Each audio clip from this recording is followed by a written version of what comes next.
Good afternoon, everyone. Thank you. One thing I just want to mention to everyone that this is being videotaped. So those of you who did not put your lipstick on, you're out of luck right now. What we're trying to do is to gather all of the juniors either in person or pretty soon virtually. We'll be able to place this particular recording in an accessible format so students can hear, particularly from Scott Hartblade, the field director, what should be happening this spring in order for students to be placed in their 400-hour internship, hopefully, if all goes well, before school is out this semester. Okay, so what we've done is a few things. One is we have an application for people who are hoping to go into the field, planning to go into the field, that asks some very basic questions. That form is really to help us keep all of our information at our fingertips. So all juniors who are planning to go into the field need to fill out the form that's going around, okay? That form will have two documents attached to it. One is your course audit. So what we're asking is for every student to go into BlazerNet. For those of you who aren't quite sure how to do it, go into BlazerNet and click on the tab that says Course Audit, okay, and print it. We'd like to have a physical copy of that piece of paper. The reason we need that is to make sure everyone has the courses that they need in order to be eligible for field. The second thing is to look at your grades, because there are certain grade point averages and grades that you need in order to go into the field. So that's one document. The second document we're looking for is your resume. Okay? Some of you have had the opportunity to put together a resume. If you haven't, that's another thing that you should be working on this semester. It does not have to be fancy, but you'll need something, particularly as you get ready to go into interviews. So that's one piece of paper that's going around. We also have an agency list, which basically has the agencies that we have formal contracts with. Okay? So these are agencies, we've had students, we have contracts, they're part of our group. There are many agencies in the world, and certainly we can look at other ones as well, but it's something to give you a head start, and Scott will talk more about that. We also have a presentation which comes directly from the field manual, okay? So there's nothing new in there, but we pulled out things that are important for you during this part of your junior year, just the preparation phase of getting ready, okay? What I'd like to do is just point out some of the people in this room who you need to know if you don't already know them. Scott Hartblade is the field director. He's also program director emeritus, so he does a lot of the direction of the program as well as the field. Kathy Maychek. Kathy is a part-time faculty member here at the college and does a lot of work, particularly with our part-time students. Weekend, everything else too, but that's good. We have Tom Verdi is here today. Tom is new-ish to the college and is working up at our Lee site, has done some classroom work, and now is the academic coordinator. He's very new. And he works in the Springfield area, does a lot of agency work, so we're very happy to have him as a member of our group here. And we have Ann Harris, who is also a newer member, and she is at Greenfield Community College. However, she is going, this is important for all of you to know, she is going to be working with Scott to help everyone get settled into field, okay? So she will be your first line of defense in trying to get into field. She's going to be or offense. And she is going to be your first point of contact, okay? And she's going to help us with more the organizational side of things, and then Scott will come in and get people really placed. Miguel Arce is here. She's very well organized, and I'm a dreamer. It's a match made in heaven. And Miguel Arce is also here. And Miguel needs no introduction. And I believe everyone on earth will have him at some point. He's probably the only person. Yes, so I will. So Miguel has worked particularly in the weekend college for 27 years. Is that right, Miguel? Okay. And really has been the main stable person through all those years, particularly with weekend college. He also expanded over the years and has worked at Stick and also on the main campus here. He knows more people on this campus than I do. So although he's adjunct, more identified with weekend college, he is very much part of this main campus as well.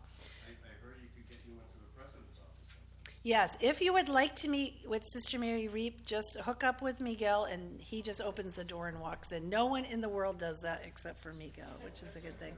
Miguel is also a professor at Springfield College in the MSW program, and one thing that's great about that is he is a very good bridge between our program and Springfield. Some of our students go immediately to graduate school. Others might take some time off. Others don't go, and that's fine too. But if you have an interest in Springfield College, Miguel is a good go-to person. Besides that, he also knows about other graduate programs as well. But having that bridge, since so many of our students go to Springfield, is extremely helpful. Okay? So I just wanted to say hello to get things started. If this doesn't go well, this is my fault because this was my harebrained idea.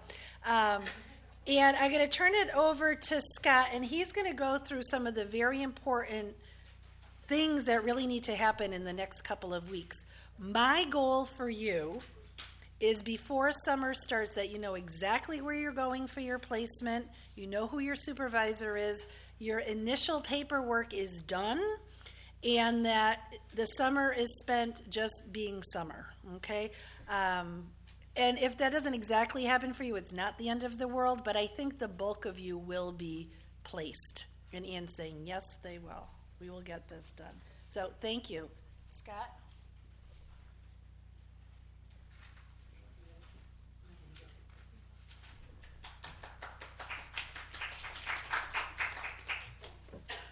Is that for her or for me? It's for you. So this wouldn't be happening if it wasn't for Maureen. She is anxious for all of you who are so anxious. Yes, she's doing this. We didn't do this last year. She did, yes. And Miguel Arce, I first met him when he was a younger man, community organizer in Holyoke, Massachusetts, and I was so impressed by the work that he was doing that I said, will you be my best friend forever? And mostly it has been, but he claims there have been a couple of times where we weren't, 2 times where we stopped being best friends. And it happened because I told him I'd go to Northern Ireland with him, and then I didn't and let him down big time. And he got out of the airport, and the first thing you do is you have to drive on the wrong side of the road with the steering wheel at the wrong side. And at the first rotary, he got in an accident. I still feel guilty about that. But anyway, so here's the deal. You've taken most of the social work courses, right? And we'll look at that. And it should be that the only required courses left is the field practicum, okay, which is 12 credits altogether. And the advanced practice course. Okay, SWK 402, I believe, in advanced practice. And that's almost like a seminar course that goes very closely, works very closely with you in field placement. In other words, the assignments have to do with what you're doing in field placement. Okay? The key is this. Do I have a thing? Oh. The key is, no, can't. It froze. I broke it. Don't worry, I don't need it. The key is the 400 hours. You need to do a minimum of 400 hours in field placement. Okay, now, one model is the fall semester, is the first semester of the senior year, full time. And how many of you are going to be doing that, do you think? Okay, how many of you are going to be doing something else? Okay. All right, we're going to talk about everything, though. I just wanted to get an idea.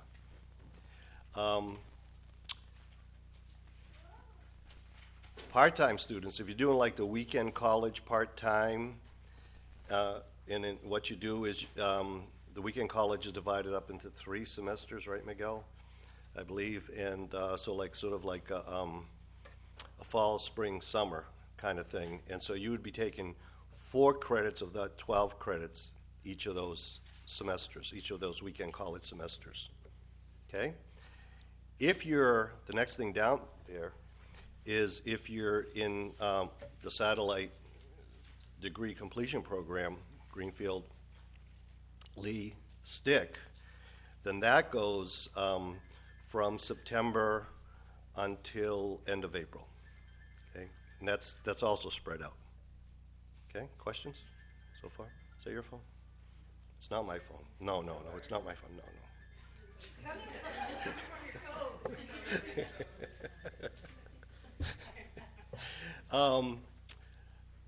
toes. Going into the field is not automatic. There are a few things that you got to do to make sure, so just taking the courses does not mean that you're automatically going to go into the field.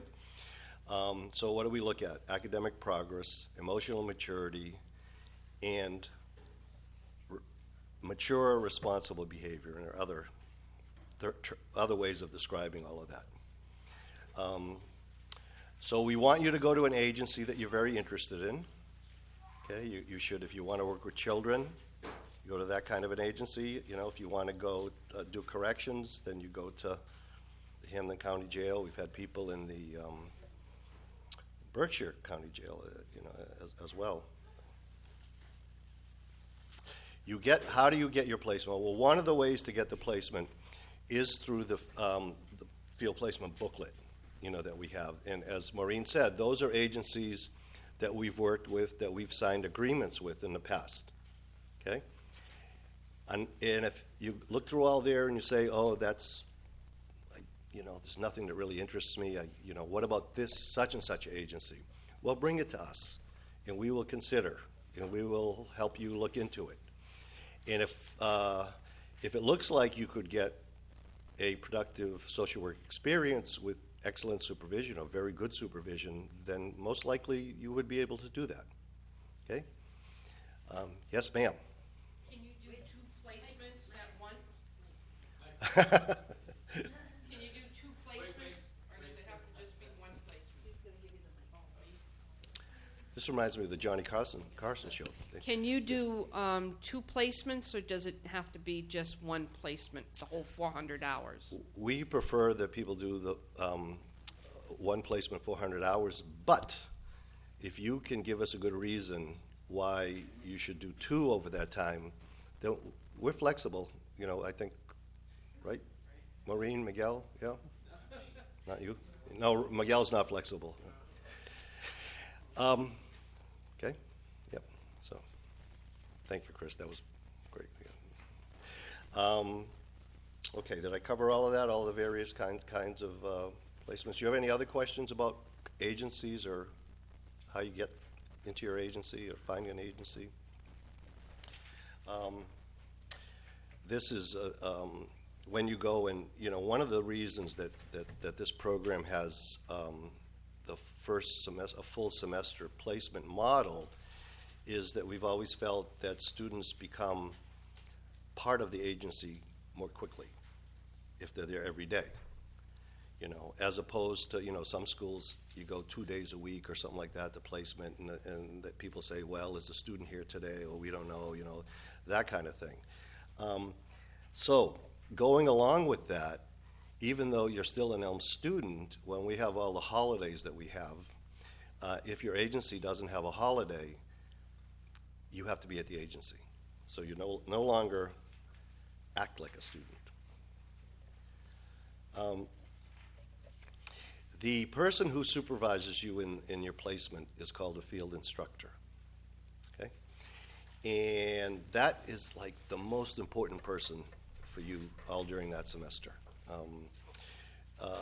Because that person is with you or around you all the time, much more important than a faculty member is, during a normal semester. You're spending much, much more time, and they are the people who are going to make sure that you're going to learn and that you're going to grow, that you're going to have a good kind of an experience. And we would like them to have a BSW or MSW, right? That's preferred, but we can't always get that, okay? And sometimes there are great supervisors who don't have an MSW or a BSW, and we will accept other credentials. Again, we would have to look at what they are and to see if you would get the support and inspiration that you need. So here's the stuff that you're really interested in here. What about how can you get into placement? Okay, you've taken all these courses all through junior year, and it's you're getting ready for senior year. How can you get into placement? You have to come here today. So that's one step. Attend or view this orientation. Fill out the field application form. Do you want to say a little bit more about that since you put it together in Yeah, here? I mentioned that it's basically. So basically, it's just that very simple form. If you can fill it out and leave it with us today, that would be great. You won't have your audit and your resume with you. That's all right. It would get us going. So if you already have 3 agencies that you're pretty interested in and you can write them on that form, we would love to have it today. If not, we're saying if we could have them all by March 17th, that would be very helpful because, as you know, the calendar is turning very quickly. So that's pretty much it, right? Yeah, unless anyone has any particular questions about the Go form. ahead. Yes. So if you have any of those things with you, that would be great. So the question was, if we have our resume today, can we leave it with you? So if you have any of those things, certainly you're not required to have it, but if by some chance you have it. So eventually we'll have 3 documents from every student: a filled out application, also a resume, and your course audit that you can print out. Yes. You just want to talk in a microphone. So March 17th is during April break, and I mean March break, but I don't live here, so do I have to mail it to you? You can email it. Email this to you? So Nancy's also going to email the forms to you. So that might even be preferable if you could do that. Okay. Yes. Yeah.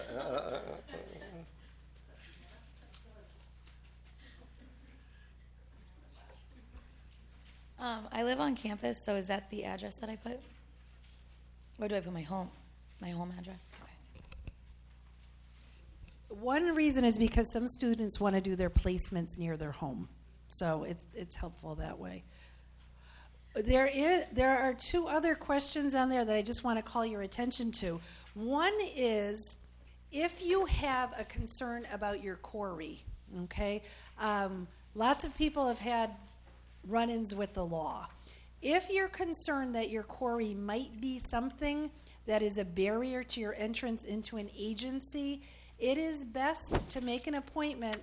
I'm thinking with Scott, but it could be Ann as well, just to let us know, okay?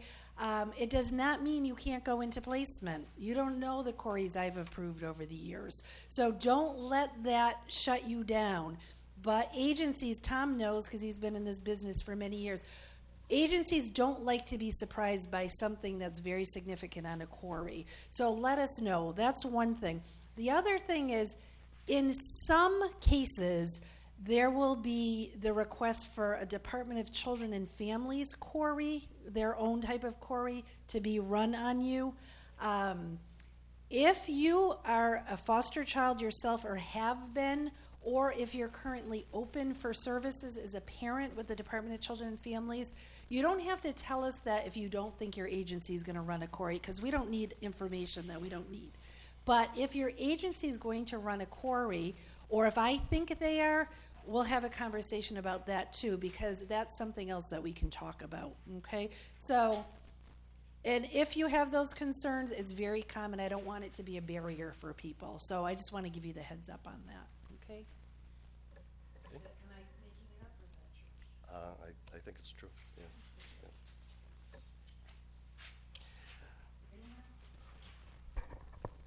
Okay about that? All right, let's see. Now, the next thing down, participate in the committee interviews for students' readiness for placement. So what's going to happen is that you all have to interview with this little committee that we have before you go into placement. And I can see them all going, boop, boop. And the committee is probably going to be a faculty member and maybe someone from the community, or be a faculty member, and Ann who's here. And the idea of that is, it should take like about 10 or 15 minutes, and it's an interview to talk about where you want to go for placement, why you want to go there, and we might ask you some questions about how you got interested in social work in the first place, and how does that fit in with the placement that you want to go into. We'll ask you about your grades. We'll ask you probably some questions about your values, because we're interested in social work values. And that's what will happen there, right? Okay. We'll let you know about the dates. We have some dates set up already, and I'll let you know about the dates of the interviews. So after the interviews, then it's like if you pass, which almost everyone passes, so you don't kind of have to worry about that too much. But it is important, though. The information is passed on to the field coordinator.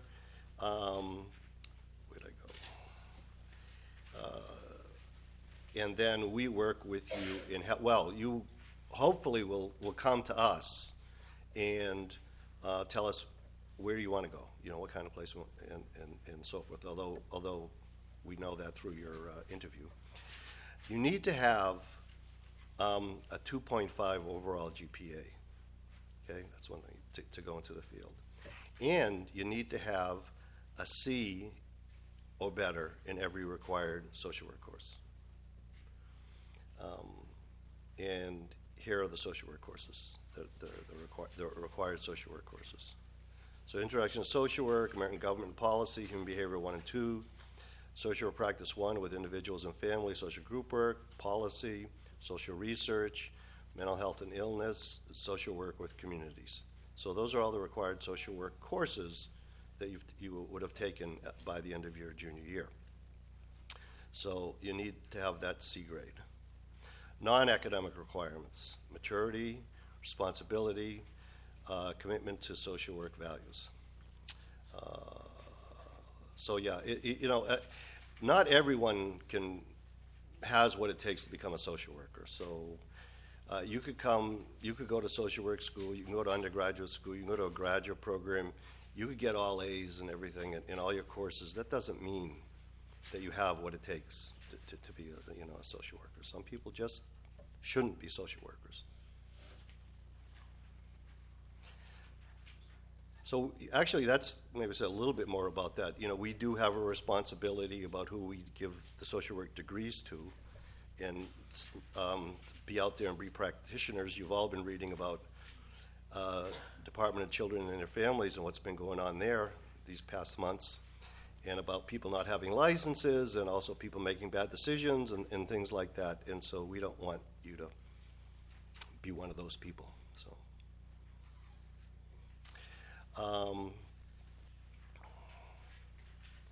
So more of the same.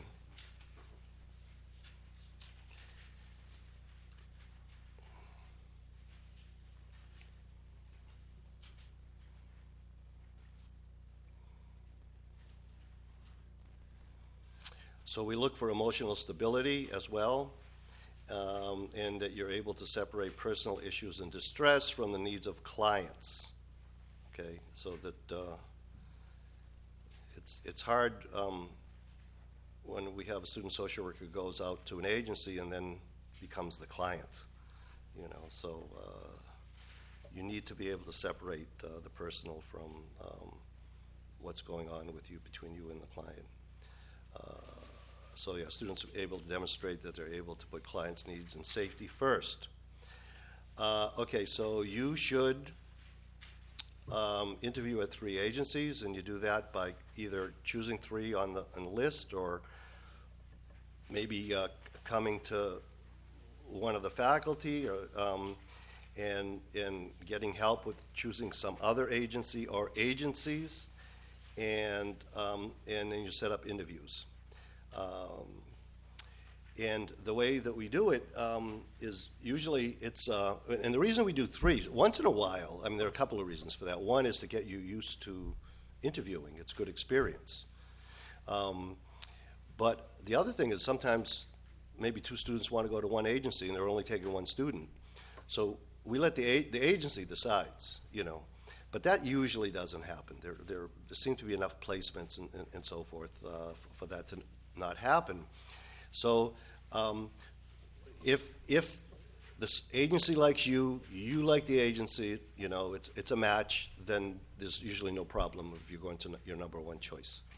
And then this is more about if you don't find it in the listing, that we will help you find the kind of agency that you want. It can be complicated. You should do this early.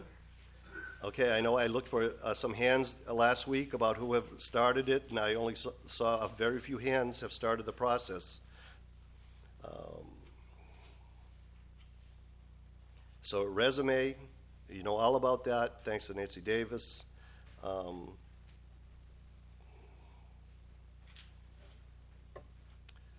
So our goal for you, the deadline is, it's not our goal, it's the deadline, May 16, 2014, you will know where you're going, and we will know where you're going, okay? And so then we get ready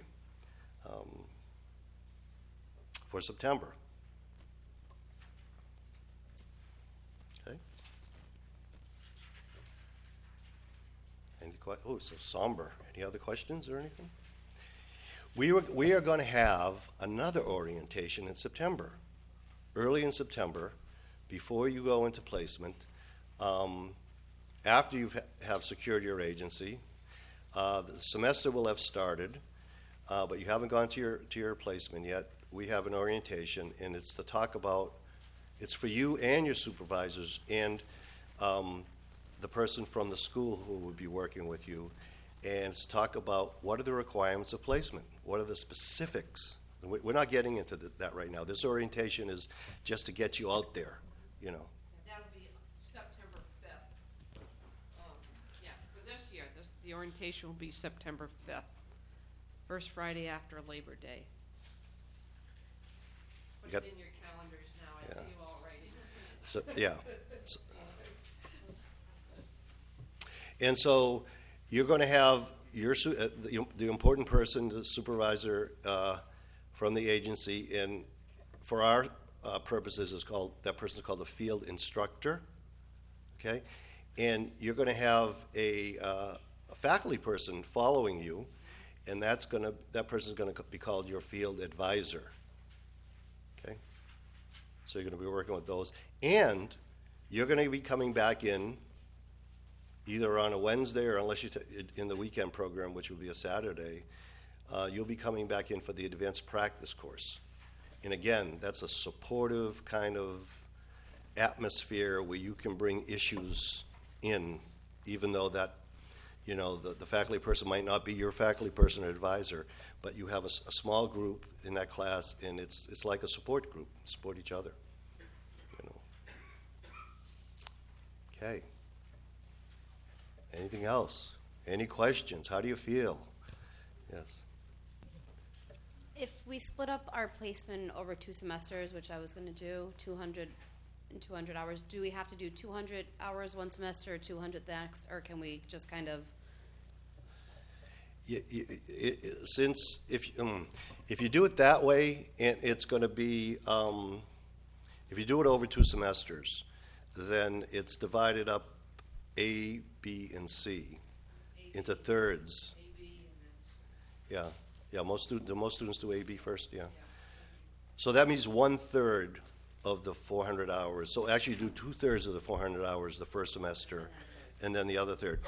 Some students do 1/3 first, and then the 2/3 second. Yeah.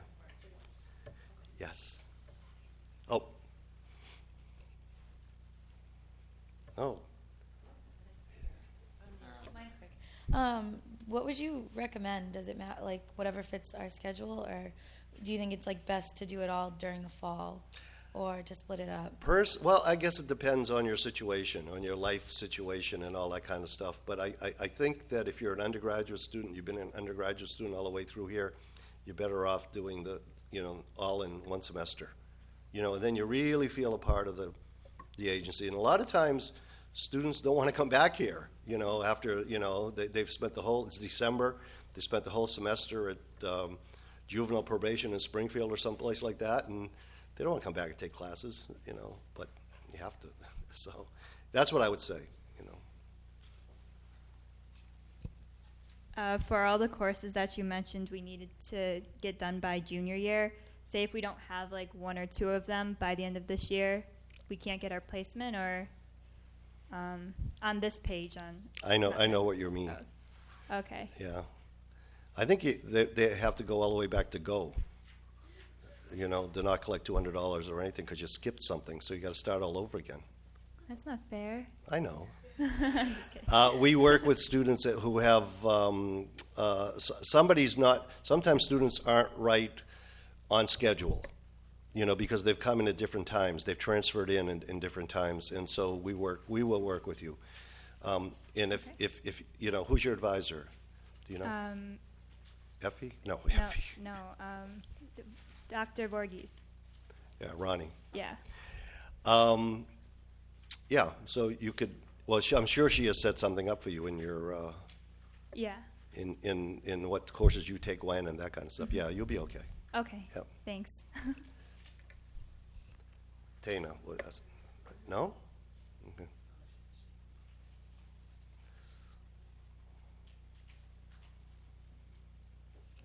How do we find out who our supervisor is while we're in our internship? You won't find. You mean your supervisor from the school?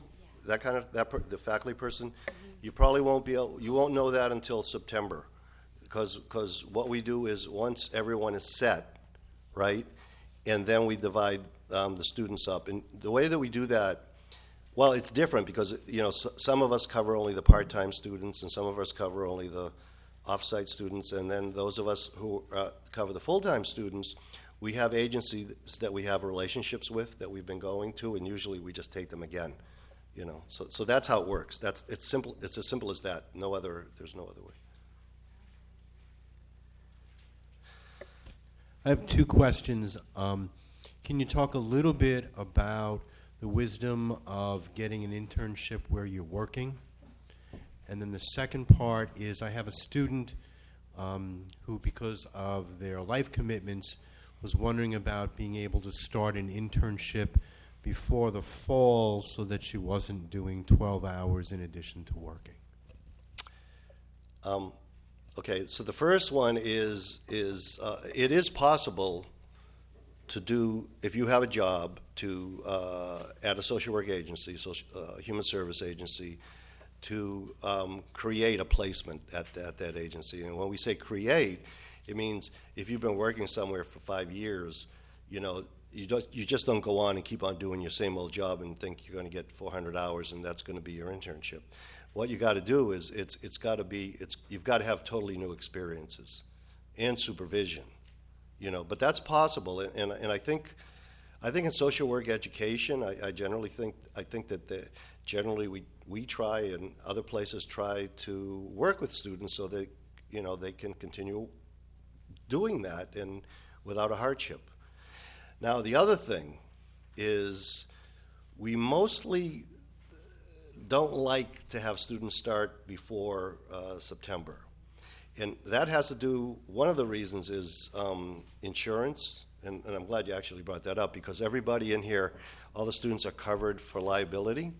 If you get sued by a client, that there is liability insurance for you and for the faculty from the school. So that's generally, unless there's some really, really special kind of situation, I think we would listen maybe, right? Is that, yeah. But in general, I would say we prefer that people start all together because we have that orientation. You know, that's the go. Everyone go right after the, you know, and so, yeah.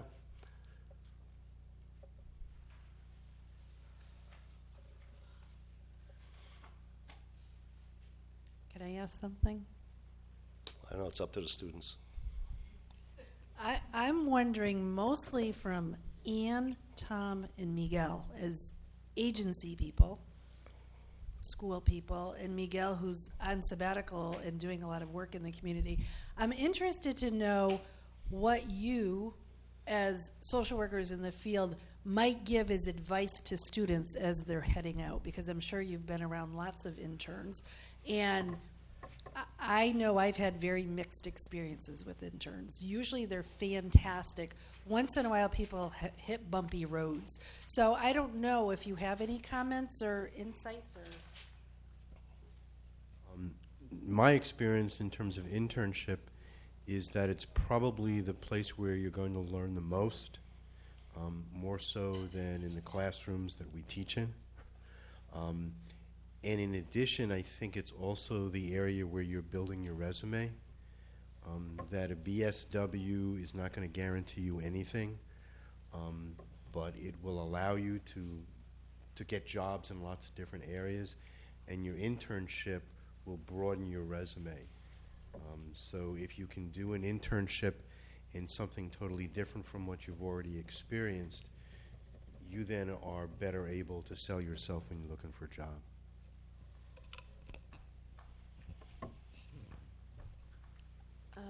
I guess my advice would be that this is, I mean, I would approach this a lot like a job interview for somebody that you know you need a job. So you have an idea of what you're interested in, where you want to develop your skills, and also you need a job. So you might be a little bit flexible on trying out some different things, or working in a different area of a department that you're not so interested in for 5 hours of the week, and then, you know, doing early development, which you're really interested in, for,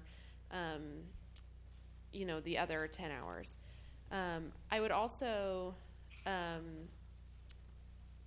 you know, go in with an open mind. A lot of these agencies are really large, and so even if the first interview you have, it maybe isn't exactly what you want to do, ask that person who you should be in touch with to get into the part of the department that does that. And then also remember that the social work world is really small in this area, so the way that you behave or interview at one place is going to sort of ripple out, and you know, just keeping that in mind. So really showing up with your professional face, your resume, your sort of best go-getter attitude, I guess.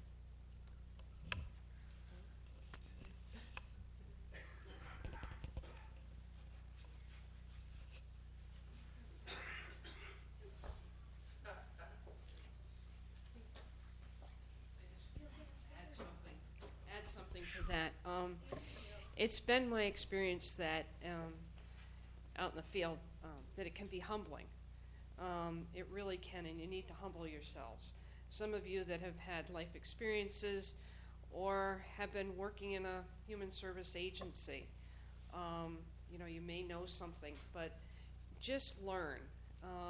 Learn languages, how to communicate, not to say that, well, in my agency we do it this way, or to say that somebody's wrong, but that they do it different. There's a difference between saying you're wrong and take the time to process and to learn from those experiences.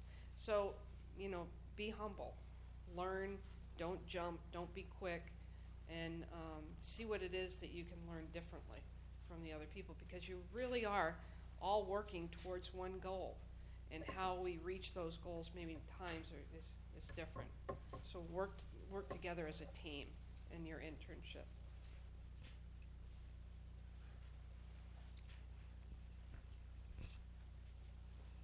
Shall we cut to commercial? Maybe. Is everyone pretty much all set and know what you're doing and feel okay about it, and so forth? You will always get support from us. Always, always, always. So it's it's the social safety net. It's now the educational field practicum safety net exists there for you. Right, and I think one thing what you're saying, Scott, is just because you go into an internship that looks great to all of us, if it isn't, you don't have to stay there. So sometimes it's just not good for you for whatever reason, or maybe there's a change in the agency, or we're concerned about you. That's okay. So just because this is the place you're going and everything looks jolly, don't feel like you're stuck there. Sometimes things happen. Sometimes agencies change, supervisors change. So we are very concerned about you having an excellent experience. So we're very concerned about where you are. We want it to be good for you. So it doesn't mean just because you're there the first day that you have to stay there 400 hours. It usually works fine, but on occasion there needs to be a change. Yeah, and if that's the case, what we say about that kind of thing is, as soon as you realize that things might not be going well, let us know. The earlier the better, because the first thing we try to do is to save the placement. And again, as Maureen says, sometimes that doesn't work out, and you don't have to say, oh, it's going to be my fault, they're going to blame me, or don't even worry about that. We will find another placement for you, or help you find another placement.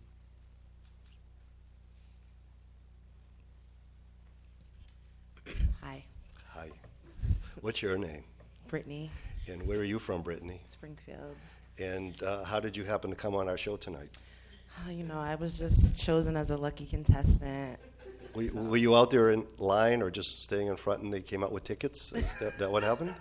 Well, I actually got one earlier from my social work practice with communities class. I got the free tickets. Oh, you did? Yeah. Oh, okay. Now, my How do you question feel? is- How do you come feel? on, Scott. Oh, sorry. Come on. My question is, what happens if we do not get one of our three choices? You know what? No. I don't think that has ever happened. Okay. Good. That I can even think of. I mean, if the worst comes that I've ever remembered is maybe someone didn't get their first choice, for some reason. But even that's rare. Almost all the time, people get their first choice. I want to go here, and and again, for the places we've worked with before, our agent, sort of our partner agency, it's easy. It's easy to work with them and so forth, and things happen. And sometimes, if it's one of some new agency that we're going to work with, then it takes a little longer, sometimes. But there's usually never a problem. Sometimes people have been known to get employment after they graduate, thanks to their to the field placement. Who was it? We were in December. In December, we have an end of the placement celebration luncheon, and I remember this past December that the Western Mass Elder Care couldn't wait for one of our students to graduate who had done her placement there, because they just wanted to hire her. So that's probably a good thing. Okay. All right. I guess that's it.